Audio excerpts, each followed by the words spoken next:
থেকে সবাইকে স্বাগত। আজকে একটি বিশেষ দিন, 1432 বঙ্গাব্দের 25শে বৈশাখ।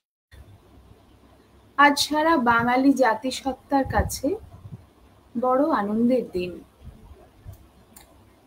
যে বিরল ব্যক্তি, যিনি আমাদের কাছে বটের শীতল ছায়ার মতন, যিনি আমাদের প্রতিনিয়ত শিখিয়ে চলেছেন জীবন দর্শন, এর প্রতিটি পরতে পরতে, সম্পর্কের প্রত্যেকটি রঙে যিনি আমাদের সঙ্গে জড়িয়ে রয়েছেন, যিনি সবসময় আমাদেরকে শেখান ন্যায়ের পথযাত্রী হওয়ার, আলোর পথযাত্রী হওয়ার, সেই রবি ঠাকুরের জন্মদিন। আমরা অবাক চোখে বিস্ময়ের সাথে চেয়ে থাকি তার দিকে এবং ভাবি, তুমি কেমন করে গান করো হে গুণী। আজকে আমরা একত্রিত হয়েছি সোনার তরীর পরিবার তার জন্মদিন উদযাপন করার উদ্দেশ্যে। আজ আমাদের প্রথম নিবেদন আমাদের পরিবার ছোট্ট সদস্য সৌরদীপের কণ্ঠে কবিরই সৃষ্টি একটি গান, তুমি কেমন করে গান করো হে গুণী। সৌরদীপকে আমি অনুরোধ করছি তার উপস্থাপন করার জন্য।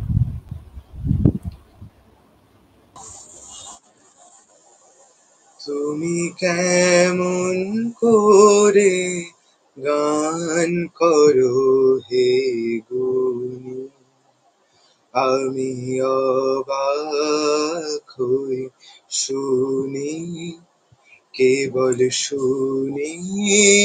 তুমি কেমন করে গান করো হে গুণী, আমি অবাক হই শুনি, কেবল শুনি। তুমি কেমন করে গান করো হে গুণী। সুরের আলো ভুবন ফেলেছে, সুরের হাওয়া চলে গগন বেয়ে। সুরের আলো ভুবন ফেলেছে, সুরের হাওয়া চলে গগন বেয়ে। পাষাণ টুটে ব্যাকুল বেগে ধে বহিয়া যায় সুরের সুরধ্বনি। তুমি কেমন করে গান করো হে গুণী, আমি অবাক হই শুনি, কেবল শুনি। তুমি কেমন করে গান করো হে গুণী। মনে করি অমনি সুরে গায়, কণ্ঠে আমার সুর খুঁজে না পায়। মনে করি অমনি সুরে গায়, কণ্ঠে আমার সুর খুঁজে না পায়।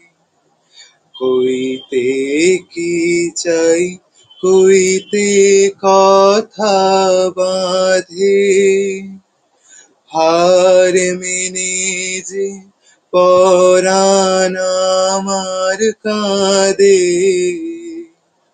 কইতে কি চাই, কইতে কথা বাঁধে, হার মেনে যে পরাণ আমার কাঁদে।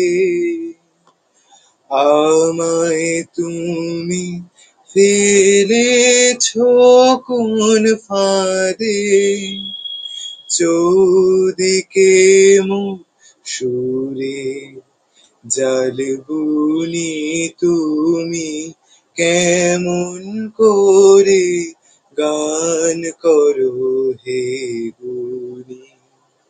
আমি অবাক হই শুনি, কেবল শুনি তুমি কেমন করে গান করো হে গুনি।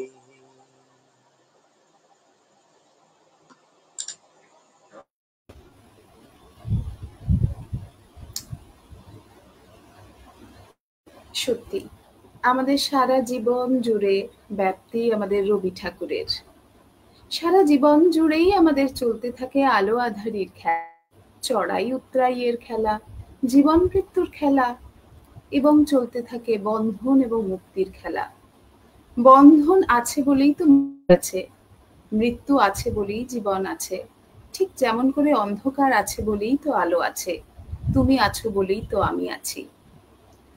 এখন আমাদের পরবর্তী নিবেদন দুই পাখি, আমাদের আরো একজন স্নেহের আমাদের সদস্য পরিবারের রনিতের নিবেদন রবি ঠাকুরের সৃষ্টি দুই পাখি।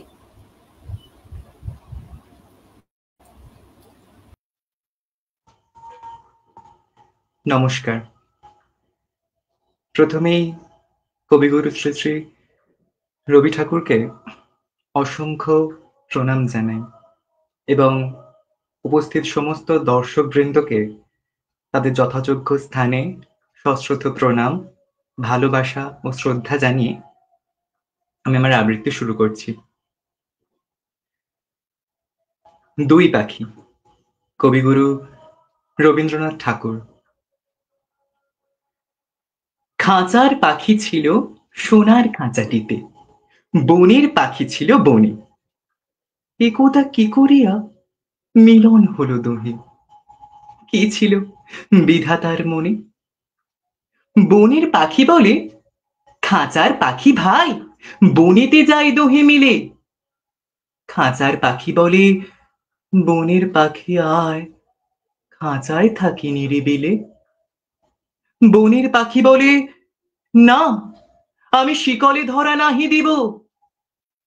খাঁচার পাখি বলে, হায়, আমি কেমনে বনে বাহিরিব।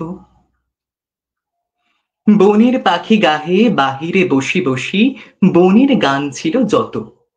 খাঁচার পাখি পড়ে শিখানো বলি তার, দোহার ভাষা দুই মতো।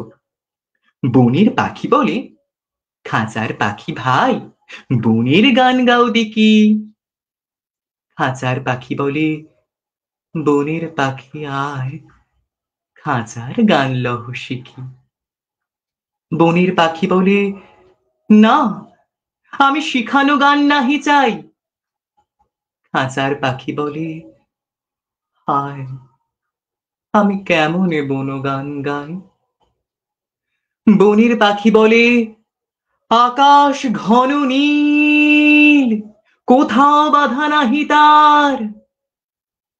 খাঁচার পাখি বলে, খাঁচাটি পরিপাটি, কেমন ঢাকা চারিধার।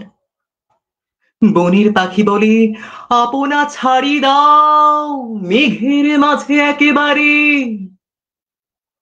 খাঁচার পাখি বলে, নিরালা সুখ কোণে বাঁধিয়া রাখো আপনারে। বনের পাখি বলে, না, সেথা কোথায় উড়িবারে পাই। খাঁচার পাখি বলে, হায়, মেঘে কোথায় বসিবার ঠাঁই। এমনই দুই পাখি দোহারে ভালোবাসে, তবুও কাছে নাহি পায়। খাঁচার ফাঁকে ফাঁকে, পরশে মুখে মুখে, নীরবে চোখে চোখে চায়। দুজনে কেহ কারে বুঝিতে নাহি পারে, বোঝাতে নারে আপনায়। দুজনে একা একা ঝাপটি মারে পাখা, কাতরে কয়, কাছে আয়। বনের পাখি বলে, না, কবে খাঁচায় রুধি দেবে তার। খাঁচার পাখি বলে, হায় মোর শোকতে নাই উড়িবার। নমস্কার।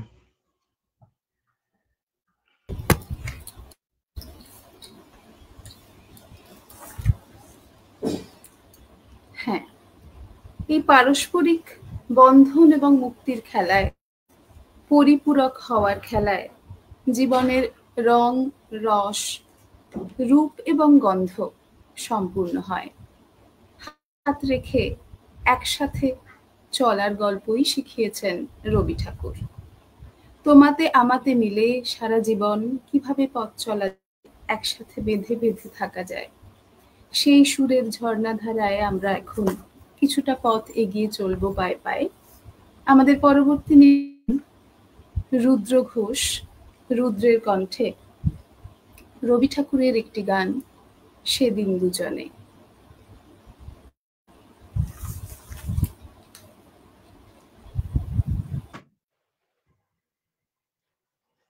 সেদিন দুজনে দুলেছিল বনে, ফুলো ডোরে বাঁধা ঝুলনা।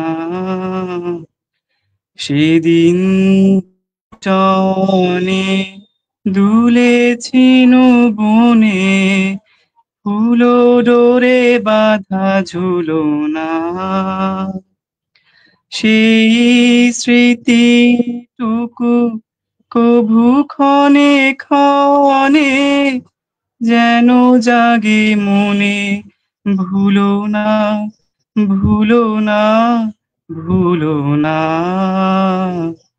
সেদিন দুজনে দুলেছিল বনে, ফুলো ডোরে বাঁধা ঝুলনা।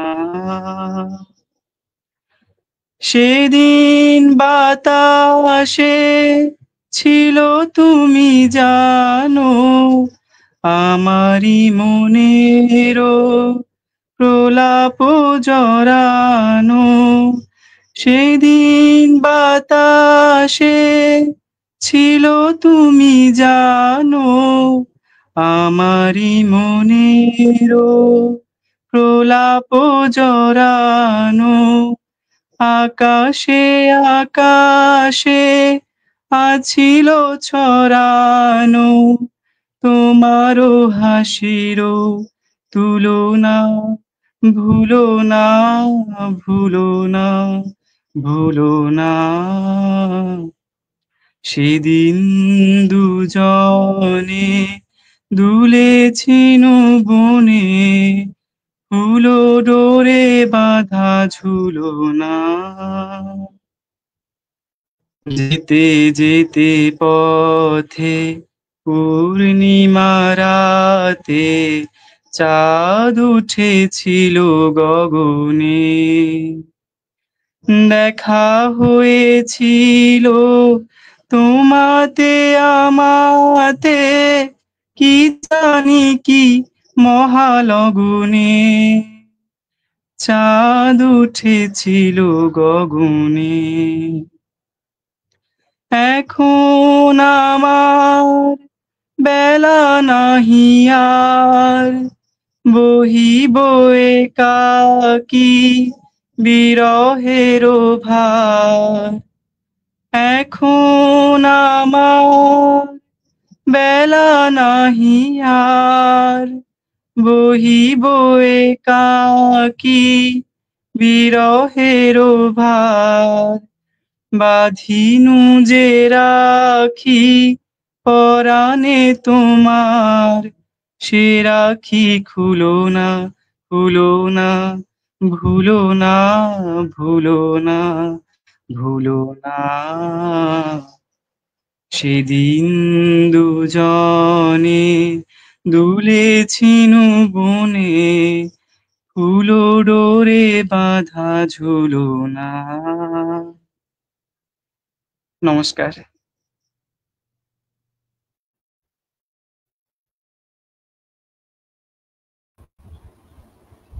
রবি ঠাকুরের গানে, তার সৃষ্টিতে প্রেম এবং পূজার কোনো পার্থক্যই নেই। প্রেম, পূজা এবং জীবন সবই কিছু মিলেমিশে একাকার হয়ে আমাদের প্রথম প্রেম পূজার মতোই। ঠিক আমাদের পূজা, তার সঙ্গে মিলেমিশে থাকে প্রেমের গন্ধ। এখন আমাদের পরবর্তী নিবেদন, মৃগাঙ্ক আমাদের কনিষ্ঠ সদস্য পরিবারের, এবং এই অনুষ্ঠানটির টেকনিক্যাল সাপোর্ট আড়াল থেকে বসে মৃগাঙ্ক দিচ্ছে সে স্মিতভাষী। মৃগাঙ্কর থেকে আজ নিবেদন কবিগুরুর প্রতি প্রথম পূজায়।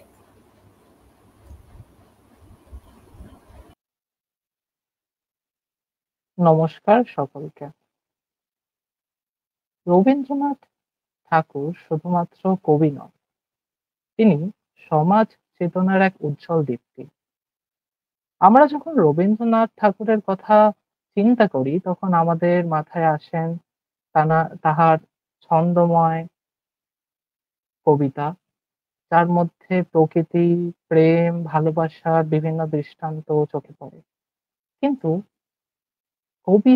কবিগুরুর আরেকটি রূপ আমরা দেখতে পারি তার পুনশ্চ নামক কাব্যগ্রন্থে। আজকে আমি যে কবিতাটি পাঠ করতে চলেছি সেটি এই পুনশ্চ কাব্যগ্রন্থের অন্তর্গত, প্রথম পূজা। ত্রিলোকেশ্বরের মন্দির। লোকে বলে স্বয়ং বিশ্বকর্মা তার ভিতপত্তন করেছিলেন কোন মান্ধাতার আমলে। স্বয়ং হনুমান এনেছিলেন তার পাথর বহন করে। ইতিহাসের পণ্ডিত বলেন এ মন্দির কিরাত জাতির গড়া, এ দেবতা কিরাতের। একদা যখন ক্ষত্রিয় রাজা জয় করলেন দেশ, দেউলের অঙ্গিনা পূজারীদের রক্তে গেল ভেসে। দেবতা রক্ষা পেলেন নতুন নামে, নতুন পূজাবিধির আড়ালে। হাজার বৎসরের প্রাচীন ভক্তিধারা স্রোত গেল ফিরে। কিরাত আজ অস্পৃশ্য, এ মন্দিরে তার প্রবেশ পথ লুপ্ত। কিরাত থাকে সমাজের বাইরে, নদীর পূর্ব পারে তার পাড়া। সে ভক্ত, আজ তার মন্দির নেই। তার গান আছে, নিপুণ তার হাত, অভ্রান্ত তার দৃষ্টি। সে জানে কি করে পাথরের উপর পাথর বাঁধে, কি করে পেতলের ওপর রূপোর ফুল তোলা যায়। কৃষ্ণশিলায় মূর্তি গড়বার ছন্দটা কি? রাজশাসন তার নয়, অস্ত্র তার নিয়েছে কেড়ে। বেশে বাসে ব্যবহারে সম্মানের চিহ্ন হতে সে বর্জিত, বঞ্চিত সে পুঁথির বিদ্যায়। ত্রিলোকেশ্বরের মন্দিরে স্বর্ণচূড়া পশ্চিম দিগন্তে যায় দেখা, চিনতে পারে নিজেদেরই মনের আকল্প। বহু দূর থেকে সে প্রণাম করে। কার্তিক পূর্ণিমা, পূজার উৎসব। মঞ্চের উপরে বাজছে বাঁশি, মৃদঙ্গ, করতাল। মাঠ জুড়ে কানাতের পর কানাত, মাঝে মাঝে উঠেছে ধ্বজা। পথের দুই ধারে ব্যাপারীদের পসরা। তামার পাত্র, রূপোর অলংকার, দেবমূর্তির পট, রেশমের কাপড়। ছেলেদের খেলার জন্যে কাঠের ডমরু, মাটির পুতুল, পাতার বাঁশি, অর্ঘ্যের উপকরণ। ফল, মালা, ধূপ, বাতি, ঘড়া ঘড়া তীর্থবাড়ি। বাজিকর তারস্তরে প্রলাপ বাক্যে দেখাচ্ছে বাজি, কথক পড়ছে রামায়ণ কথা। উজ্জ্বল বেশে সশস্ত্র প্রহরী ঘুরিয়ে বেড়ায় ঘোড়ায় চড়ে। রাজ অমাত্য হাতির ওপর হাওদায়, সম্মুখে বেজে চলেছে সিংহা। কিংখাবে ঢাকা পালকিতে ধনী ঘরের গৃহিণী, আগে পিছে কিঙ্করের দল। সন্ন্যাসীর ভিড় পঞ্চবটের তলায়, নগ্ন জটাধারী ছাই মাখা। মেয়েরা পায়ের কাছে ভোগ রেখে যায়, ফল, দুধ, মিষ্টান্ন, ঘি, আতপতঙ্গুল্য। থেকে থেকে আকাশে উঠেছে চিৎকার ধ্বনি, জয় ত্রিলোকেশ্বরে জয়, জয় ত্রিলোকেশ্বরে জয়। কাল আসবে শুভ লগ্নে রাজার প্রথম পূজা। স্বয়ং আসবেন মহারাজা রাজহস্তিতে চড়ে। তার আগমন পথের দুই ধারে সারি সারি কলার গাছের ফুলের মালা, মঙ্গল ঘটে আম্রপল্লব। আর ক্ষণে ক্ষণে পথের ধুলায় সেচন করছে গন্ধবাড়ি। শুক্ল ত্রয়োদশী রাত, মন্দিরের প্রথম প্রহরের শঙ্খ ঘণ্টা ভেরি পটহ থেমেছে। আর চাঁদের ওপরে একটা ঘোলা আবরণ। জ্যোৎস্না আজ ঝাপসা, যেন মূর্ছার ঘোর লাগলো। বাতাস রুদ্ধ, ধোঁয়া জমে আছে আকাশে। গাছপালাগুলো যেন শঙ্কায় আড়ষ্ট। কুকুর অকারণে আর্তনাদ করছে। ঘোড়াগুলো কান খাড়া করে উঠছে রেখে কোনো অলক্ষ্যের দিকে তাকিয়ে। হঠাৎ গম্ভীর ভীষণ শব্দ শোনা গেল মাটির নিচে। পাতালে দানবেরা যেন রণদামামা বাজিয়ে দিলে। গুড়ু গুড়ু গুড়ু গুড়ু গুড়ু গুড়ু গুড়ু। মন্দিরের শঙ্খ ঘণ্টা বাজতে লাগলো প্রবল শব্দে। হাতি বাঁধা ছিল, তারা বন্ধন ছিঁড়ে গর্জন করতে করতে ছুটলো চারিদিকে, যেন ঘূর্ণিঝড়ের মেঘ। তুফান উঠলো মাটিতে, ছুটলো উট মহিষ, গরু ছাগল ভেড়া, ঊর্ধ্বশ্বাসে পালে পালে। হাজার হাজার দিশাহারা লোক আর্তস্বরে ছুটে বেড়ায়, চোখে তাদের ধাঁধা লাগে। আত্মপরের ভেদ হারিয়ে কে কাকে দেয় দোলে। মাটি ফেটে ফেটে ওঠে ধোঁয়া, ওঠে গরম জল। ভীম সরোবরের দিঘি বালি নিচে গেল শুষে। মন্দিরের চূড়ায় বাঁধা বড় ঘণ্টাগুলো দুলতে দুলতে বাজছে, ঢং ঢং ঢং ঢং ঢং ঢং। আচমকা ধ্বনি থামলো একটা ভেঙে পড়ার শব্দে। পৃথিবী যখন স্তব্ধ হলো, পূর্ণপ্রায় চাঁদ তখন হেলেছে পশ্চিমের দিকে। আকাশে উঠেছে জ্বলে ওঠা কানাতগুলোর ধোঁয়ার কুণ্ডলী। জ্যোৎস্নাকে যেন অজগর সাপে জড়িয়েছে। পরদিন আত্মীয়দের বিলাপে দিক বিদিক যখন শোকার্ত, তখন রাজ সৈনিক দল মন্দির ঘিরে দাঁড়ালো। পাশে অসুচিতার কারণ ঘটে। রাজমন্ত্রী এলো, দৈবজ্ঞ এলো, স্মার্ত পণ্ডিত এলো। দেখলে বাহিরের প্রাচীর ধূলিসাৎ, দেবতার বেদির উপরে ছাদ পড়েছে ভেঙে। পণ্ডিত বললে, সংস্কার করা চাই আগামী পূর্ণিমার পূর্বে, নইলে দেবতা পরিহার করবেন তার মূর্তিকে। রাজা বললেন, সংস্কার করো, সংস্কার করো। মন্ত্রী বললেন, ওই কিরাতরা ছাড়া কে করবে পাথরের কাজ? ওদের দৃষ্টিকুশল থেকে দেবতাকে রক্ষা করব কি উপায়ে? কি হবে মন্দির সংস্কারে যদি মলিন হয় দেবতার অঙ্গ মহিমা? কিরাত দলপতি মাধবকে রাজা আলদেন ডেকে। বৃদ্ধ মাধব শুক্ল কেশের উপর নির্মল সাদা চাদর জড়ানো, পরিধানে পীত ধরা তাম্রবর্ণ দেহ কটি পর্যন্ত অনাবৃত। দুই চক্ষু সকরুর নম্রতায় পূর্ণ। সাবধানে রাজার পায়ের কাছে রাগ করে এক মুঠো কন্দ ফুল প্রণাম করলেন স্পর্শ বাঁচিয়ে। রাজা বললেন, তোমরা না হলে দেবালয় সংস্কার হয় না। আমাদের পরে দেবতার এই কৃপা। এই বলে দেবতার উদ্দেশ্যে মাধব প্রণাম জানালেন।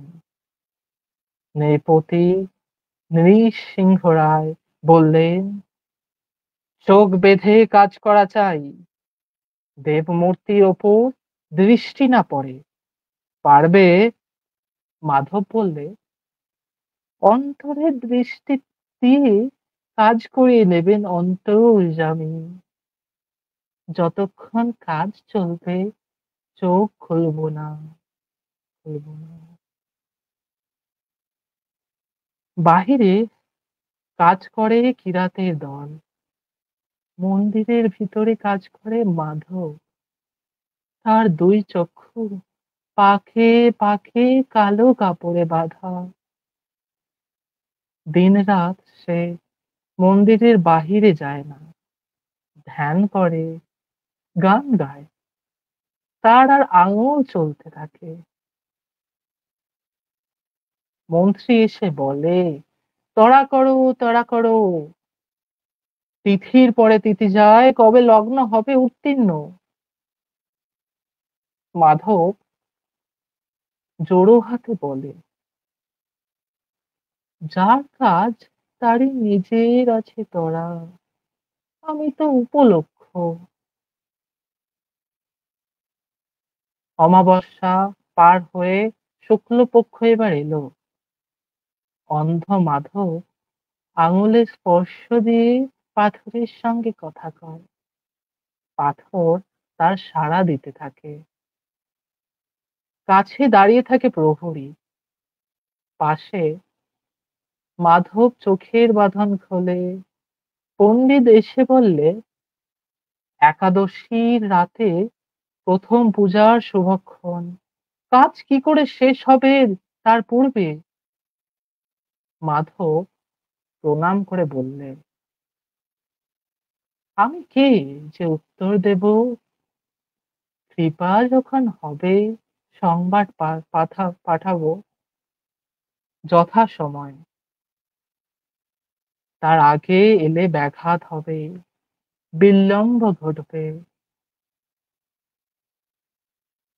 ষষ্ঠী গেল, সপ্তমী পেরোলো, মন্দির দ্বার দিয়ে চাঁদের আলো এসে পড়ে মাধবের শুক্ল কেশে। সূর্য অস্ত গেল। পাণ্ডুর আকাশে একাদশীর চাঁদ। মাধব দীর্ঘশ্বাস ফেলে বললে, যাও প্রহরী, যাও, সংবাদ দিয়ে এসো গে, মাধবের কাজ শেষ হলো আজ, লগ্ন যেন বয়ে না যায়। প্রহরী গেল। মাধব খুলে ফেলল চোখের বাঁধন। মুক্ত দ্বার দিয়ে পড়েছে একাদশী চাঁদের পূর্ণ আলো দেবমূর্তির ওপরে। মাধব হাঁটু গেড়ে বসলো, দুই হাত জড়ো করে। এক দৃষ্টে চেয়ে রইল দেবতার মুখে। দুই চোখে বইল জলের ধারা। আজ হাজার বছরের ক্ষুদিত দেখা দেবতার সঙ্গে ভক্তের। রাজা প্রবেশ করলেন মন্দিরে। তখন মাধবের মাথা নত বেদে মূলে। রাজার তলোয়ারে মুহূর্তে ছিন্ন হলো সেই মাথা। দেবতার পায়ে এই প্রথম পূজা, এই শেষ প্রণাম। নমস্কার।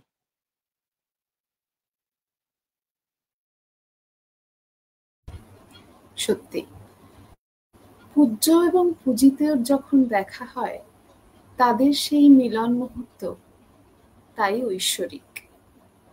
আমাদের পরবর্তী নিবেদন কাব্য এবং গীতিমালায় আমারও পরানো যাহা চায়, এবং এক অপেক্ষার কথা, যে গাথা এখন আমাদের সামনে নিবেদন করবে আমাদের পরিবারের 2 সদস্য, এক সদস্য এক সদস্যা, সৌরদীপ এবং রিয়াঙ্কা।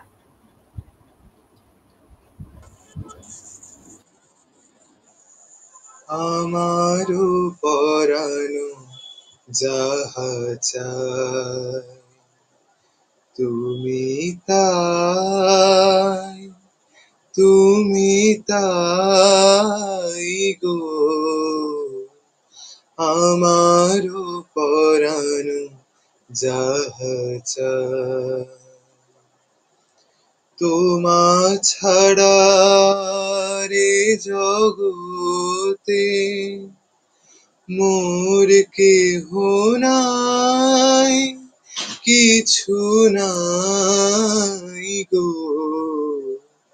আমারও পরানো যাহা চায়।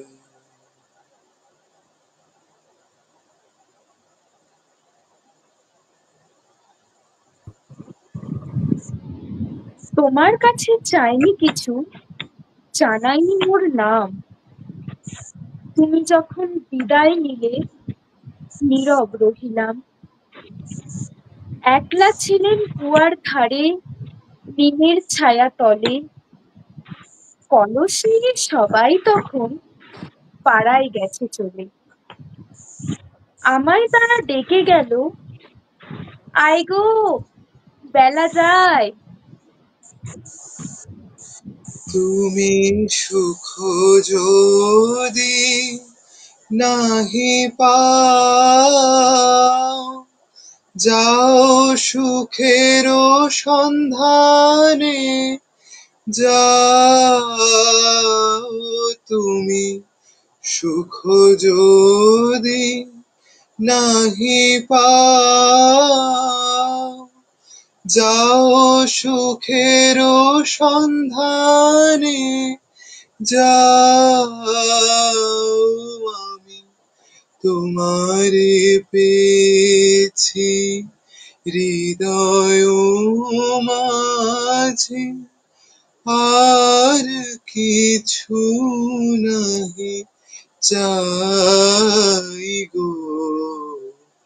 আমারও পরানো যাহা চায়, তুমি তাই, তুমি তাই গো।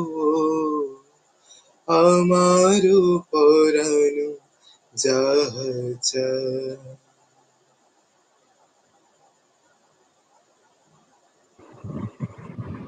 কোন রইলু বসে কিসের ভাবনায়, পদধ্বনি শুনি নাইকো, কখন তুমি এলে। কইলে কথা ক্লান্ত কণ্ঠে, করুণ চক্ষু মেলে। তৃষা কাতর পান্থ আমি, শুনে চমকে উঠে, জলের ধারা দিলেম ঢেলে তোমার করপুটে। মরমরিয়া কাঁপে পাতা, কোকিল কোথা ডাকে, বাবলা ফুলের গন্ধ ওঠে পল্লী পথের বাঁকে। আমি তোমার বিরহে রহিব বিলীন, তোমাতে করিব বাস। দীর্ঘ দিবস দীর্ঘ রজনী, দীর্ঘ বরষমাস,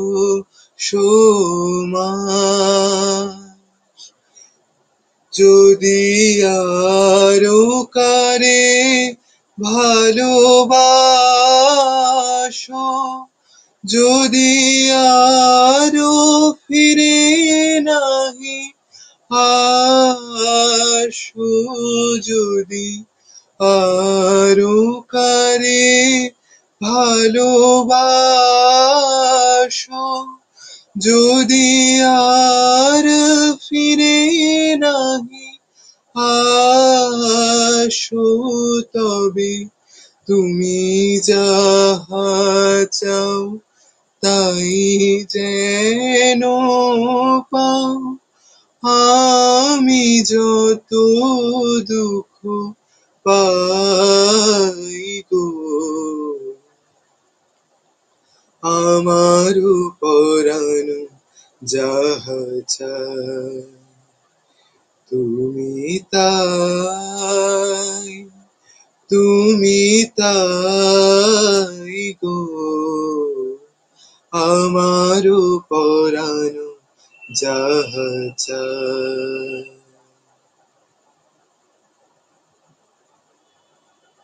যখন তুমি শুধালে নাম পেলেন বড় লাজ, এই কথাটি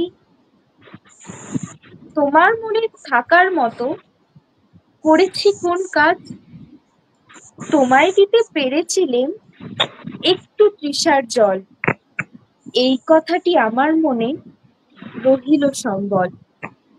কুয়ার ধারে দুপুর বেলা তেমনি ডাকে পাখি, তেমনি কাপে নিমের পাতা, আমি বসেই থাকি।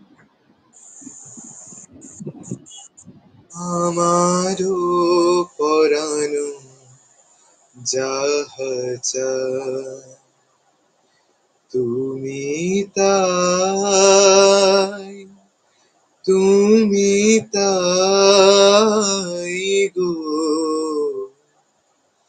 আমার পরাণ যাহা চায়। নমস্কার।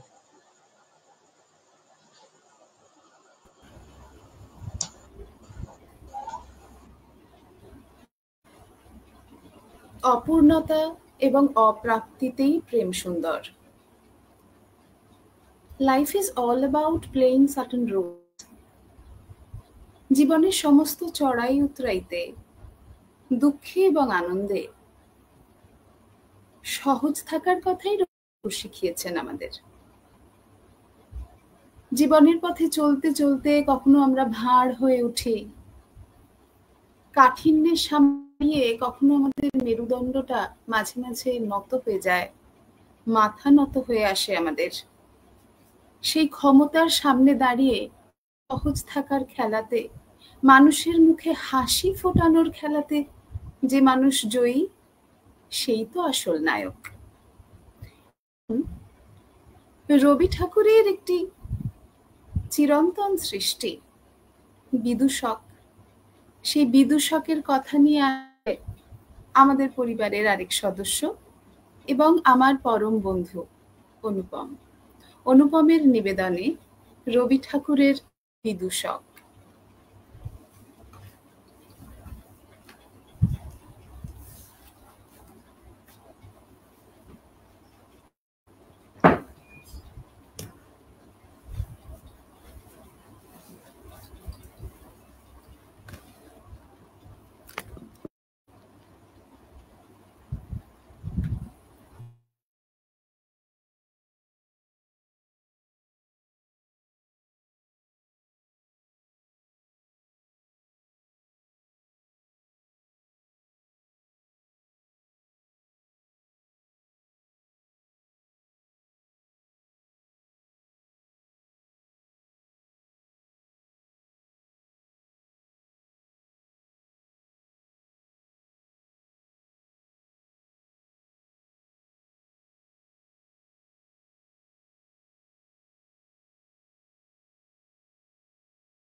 এই মুহূর্তে রবি ঠাকুরের গুরুত্ব অপরিসীম। আমরা জানি রবীন্দ্রনাথ বিশ্বকবি, ওনার বিস্তার এবং ব্যাপ্তি সাহিত্য, সংস্কৃতি মননে ওনার বিচরণ। তো সেই অর্থে উনি একটা ইনস্টিটিউশন, এবং কোন ডেফিনেশনে ওনাকে রাখা যায় না। শুধুমাত্র বিশ্বকবি বলেও ওনাকে, ওনার অবদান আমরা মাপতে পারি না। এখন প্রশ্ন হলো, আজ আমরা যে সন্ধিক্ষণে দাঁড়িয়ে আছি সেখানে রবীন্দ্রনাথ কেন প্রাসঙ্গিক হয়ে উঠছে? চারিদিকে কি দেখছি আমরা? চারিদিকে দেখছি একটা যুদ্ধের আবহ, একটা ক্রাইসিস আমরা দেখতে পাচ্ছি সারা বিশ্বে। সেই মুহূর্তে আমরা কেন রবি ঠাকুরের শরণাপন্ন হব? আমরা জানি রবীন্দ্রনাথের কাব্যে, গ্রন্থে, ছোট গল্পে, কবিতায় ওনার যে ফিলসফি জীবনের প্রতি, দেশের প্রতি এবং বিশ্বের প্রতি, সেটা ফলিত হয়েছে। এবার এই মুহূর্তে আমাদের যেটা গুরুত্বপূর্ণ, যেটা আমাদের এই মুহূর্তে আমাদের চলার পথে আমাদেরকে গাইড করবে, সেটা হচ্ছে ওনার আন্তরিক দৃষ্টিভঙ্গি। কারণ আমরা আমাদের চারিদিকে দেখতে পাচ্ছি যুদ্ধ, যুদ্ধকালীন তৎপরতা, কিভাবে আমরা এই যুদ্ধের মোকাবিলা করব এবং আমাদের প্রাত্যহিক জীবনে কিভাবে যে যুদ্ধ আসছে এবং যুদ্ধ হবে, এই যে একটা কনসিয়াসনেস, সেটা কিভাবে ইম্প্যাক্ট ফেলছে। উনি ওনার যে ফিলসফি, সেখানে আমরা দেখতে পাই উনি কিন্তু ভারতবর্ষের অতীতের দিকে দৃষ্টিপাত করেছেন। উনি বলছেন, ওনার বিভিন্ন গ্রন্থে আমরা যে ফিলসফিটা পাই সেটা হচ্ছে ইউনিটি অফ ম্যানকাইন্ড, এবং উপনিষদেও বলা আছে the world is one family, that is বসুধৈব কুটুম্বকম। আমরা যদি দেখি ভারতবর্ষের ডিপ্লোম্যাসি বা আন্তর্জাতিক সম্পর্কের ক্ষেত্রে যে ফিলসফি, তার কোর ভ্যালুজ কিন্তু বসুধৈব কুটুম্বকম, the world is one family. এবার এই ফিলসফি এই মুহূর্তে কেন ইম্পর্টেন্ট? তার কারণ আমরা দেখতে পাচ্ছি সারা বিশ্বে বিভিন্ন দেশ তাদের একে অন্যের প্রতি আগ্রাসন দেখাচ্ছে। কারণ বিভিন্ন হতে পারে, কিন্তু তাদের যে আগ্রাসন মনোভাব তাদের সামগ্রিকভাবে সারা বিশ্বে ক্ষতি করছে। এবার এই ক্ষতির যে সম্মুখীন হচ্ছে সারা বিশ্ব, ইম্প্যাক্ট কিন্তু প্রত্যেকটা মানুষের জীবনে পড়ছে। তার কারণ we are living in a globalized village. Any event at any particular pace is going to have a tremendous impact on all the people living in this interconnected global village. প্রত্যেকটা মানুষের জীবনে তার প্রভাব পড়তে বাধ্য। তো এই জিনিসটা আমাদের সবাইকেই খুব ভাবিয়ে তুলেছে যে আমরা আদৌ জানি না যে সামনের বছর আমরা রবীন্দ্র জয়ন্তী সেলিব্রেট বা উদযাপন করতে পারবো কিনা। তো সেই জন্য আমরা রবি ঠাকুরের শরণাপন্ন হব। আর এই পরিস্থিতিতে আমি আজকে যেটা নিবেদন করব সেটা হলো রবীন্দ্রনাথ ঠাকুরের লিপিকা কাব্যগ্রন্থের বিখ্যাত একটি গল্প বিদূষক। আশা করছি সবার খুব ভালো। শুরু করছি বিদূষক। কাঞ্চির রাজা কর্নার জয় করতে গেলেন। তিনি হলেন জয়ী। চন্দনে, হাতির দাঁতে আর সোনামানিকে হাতি বোঝাই হলো। দেশে ফেরবার পথে বলেশ্বরীর মন্দির বলির রক্তে ভাসিয়ে রাজা পুজো দিলেন। পুজো দিয়ে চলে আসছেন, গায়ে রক্ত বস্ত্র, গলায় জবার মালা, কপালে রক্ত চন্দনের, সঙ্গে কেবল মন্ত্রী আর বিদূষক। এক জায়গায় দেখলেন পথের ধারে আম বাগানে ছেলেরা খেলা করছে। রাজা তার দুই সঙ্গীকে বললেন, দেখে আসি ওরা কি করছে। ছেলেরা দুই সারি পুতুল সাজিয়ে যুদ্ধ খেলছে। রাজা জিজ্ঞাসা করলেন, কার সঙ্গে কার যুদ্ধ? তারা বললে, কর্ণাটের সঙ্গে কাঞ্চির। রাজা আশা করলেন, কার জিত কার হার? ছেলেরা বুক ফুলিয়ে বললে, কর্ণাটের জিত, কাঞ্চির হার। মন্ত্রীর মুখ গম্ভীর হলো, রাজার চক্ষু রক্তবর্ণ। বিদূষক হা হা হা হা করে হেসে উঠল। রাজা যখন তার সৈন্য নিয়ে ফিরে এলেন, তখনও ছেলেরা খেলছে। রাজা হুকুম করলেন, এই এক একটা ছেলেকে গাছে বাঁধো আর লাগাও বেত। গ্রাম থেকে তাদের মা বাপ ছুটে এলো, বললে, ওরা অবোধ, ওরা খেলা করছিল, ওদের মাপ কর। রাজা সেনাপতিকে ডেকে বলল, এই গ্রামকে শিক্ষা দেবে, কাঞ্চির রাজাকে কোনোদিন যেন ভুলতে না পারে। এই শিবিরে চলে গেলেন। সন্ধ্যাবেলায় সেনাপতি রাজার সম্মুখে এসে দাঁড়ালো, প্রণাম করে বললে, মহারাজ, শাল কুকুর ছাড়া এ গ্রামে কারো মুখে শব্দ শুনতে পাবেন না।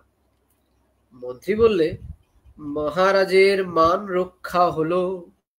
পুরোহিত বলল, বিশ্বেশ্বরী মহারাজের সহায়।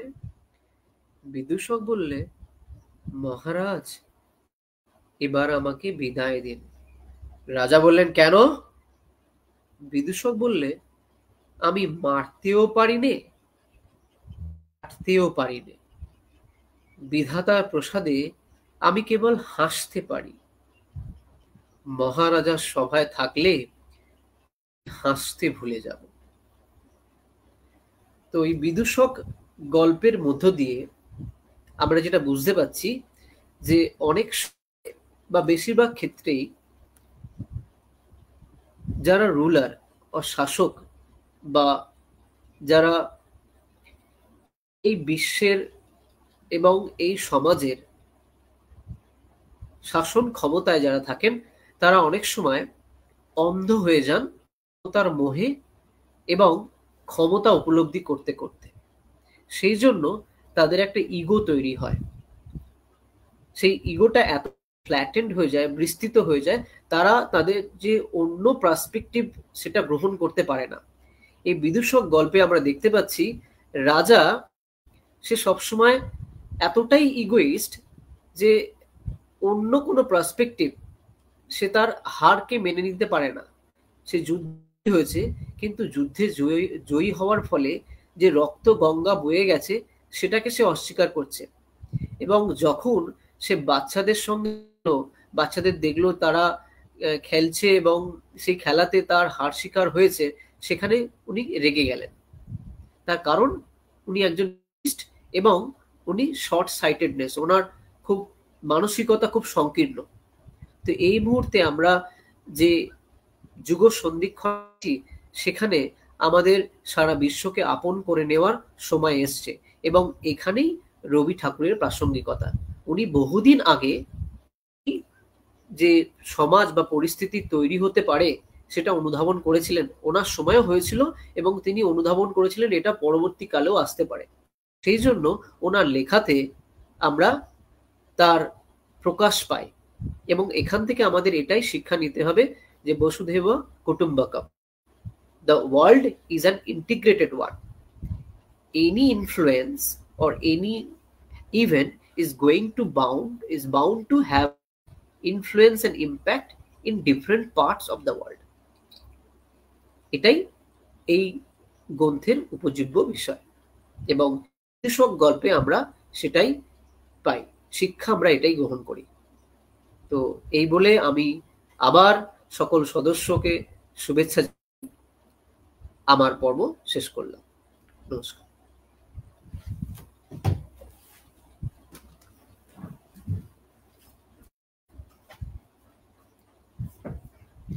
সত্যি আমরা আজকে যে সময়টার মধ্যে দিয়ে যাচ্ছি, সংকটের সময়, আমরা সত্যি জানি না যে পরবর্তী সময়ে বা পরের বছর আমরা সত্যি আর একত্রিত হতে পারবো কিনা রবি ঠাকুরের জন্মদিন উদযাপন করার উদ্দেশ্যে।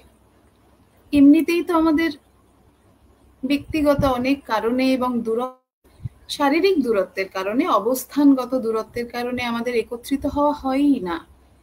আজ আমাদের অভিভাবক হিসেবে, আমাদের জীবনের পরম সখা হিসেবে, বন্ধু হিসেবে আমাদের হাত ধরে নিয়ে এসে আজকে এই সন্ধ্যেবেলাটা আমরা একত্রিত হয়েছি, আমাদের সঙ্গে আমাদের মতামত ভাগ করে নিচ্ছি। তো সত্যি সেই জায়গায় দাঁড়িয়ে আমাদের বন্ধনটা আরো বেশি দৃঢ় হওয়া প্রয়োজন। আমাদের মানসিকতা এবং আমাদের মানবিক বোধ আরো দৃঢ় হওয়া প্রয়োজন। আমরা অনুষ্ঠানের একেবারেই, অনুষ্ঠান কেন বলছি, আলোচনা এবং একরকমের সান্ধ্যকালীন ঘরোয়া আড্ডা একেবারে শেষ পর্যায়ে এসেই পৌঁছি। আজকের অনুষ্ঠানের শেষ নিবেদনটি আমার।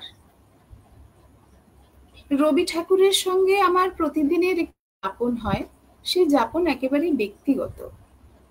আমার জীবনের সমস্ত কিছু অভিযোগ আমি সেই অর্থে আমার সামনের যারা মানুষ স্থিত তাদের সঙ্গে বড় একটা ভাগ করে নিতে পছন্দ করি না। রবি ঠাকুরের সঙ্গে তাই দেখা হয় প্রায় একান্তে। রবি ঠাকুরের জন্মদিন উপলক্ষে, 25শে বৈশাখ উপলক্ষে আজ সকালে একটি কয়েক লাইন আমি লেখার চেষ্টা করি, সেটুকুই শুধু ভাগ করে নেব আপনাদের সঙ্গে। 25শে বৈশাখ।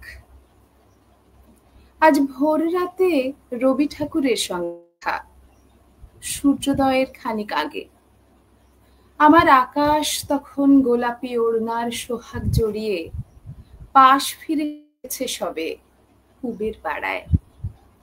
আমি খানিক অবাক চোখে তাকিয়ে থাকলুম আমার রবি ঠাকুরের পায়ের দিকে। একি খানিক দূরে যে পথে হেঁটে এসেছেন সে পথে পায়ের ছাপ রেখে গেছেন আমার রবি ঠাকুর। ছোপ লাল রঙের দাগ সারা পথে। তাকে শুধুলুম, রবি ঠাকুর এ কেমন ছবি আঁকতে লেগে পথের পাশে পাশে। তাকে বসতে দিলুম বাঁধানো বটের বেদিতে, পায়ের কাছে সাজিয়ে দিলুম বেলি ফুলমালা। তার কপালের ভাঁজ লক্ষ্য করে অবাক হইনি মোটে। এ আমার রবি ঠাকুরের চিরাচরিত ছবি। চন্দন ধূপ মাধবীলতায় বরণ করব ভাবছি, এমন সময় ভোরের আলো ফুটল। শুনলুম আজান পড়ছে কেউ পাশের পাড়ায়। আমি রবি ঠাকুরের পায়ের কাছে এসে বসে থাকলুম খানিক। আলতার ছাপ দেখে বড় বিস্ময় জাগে। আলতা রঙের ছাপ, নাকি ভয়ে বুক কেঁপে উঠল হঠাৎ। চোখের উপর চোখ রাখলেন আমার রবি ঠাকুর। এক বিন্দু নড়তে পারলুম না। চাহনিতে কেবল সংকটের ছবি এসে ওঠে, জীবনের সংকট, জাতির সংকট। আলপনা আঁকছে ভোরের শিশির জানি, শ্বেত গন্ধ বয়ে আনছে জন্মদিনের শুভেচ্ছা। আজ 25শে বৈশাখ। ভোরের আলো গড়িয়ে পড়ল আমার ঠাকুরের হাতের তালুতে। আলতা রঙের ছাপ, নাকি রক্তকরবীর পাপড়ি মাখা সকাল এসেছে আমার ঠাকুরের হাত ধরে। আমি দেখতে পেলুম সেখানে লেখা আছে, আমার রঞ্জনের ভালোবাসা রাঙা। নমস্কার। অনেক ধন্যবাদ সবাইকে সঙ্গে থাকার জন্য। আমার পরিবারের সদস্যকে আমার ভালোবাসা, অফুরান শ্রদ্ধা, স্নেহ এবং যারা সঙ্গে থাকলেন দর্শক, তাদের প্রতি আমি চির আনত এবং আমার কৃতজ্ঞতা স্বীকার করি। ভালো থাকবেন, সুস্থ থাকবেন, একসঙ্গে থাকবেন, বেঁধে বেঁধে থাকবেন, সহযোগিতায় থাকবেন, সহমর্মিতায় থাকবেন। সহনশীলতা আমরা কখনো যেন না হারাই। ঠাকুরকে আরো একবার প্রণাম জানিয়ে আজকের অনুষ্ঠান আমরা এখানে শেষ করছি। নমস্কার।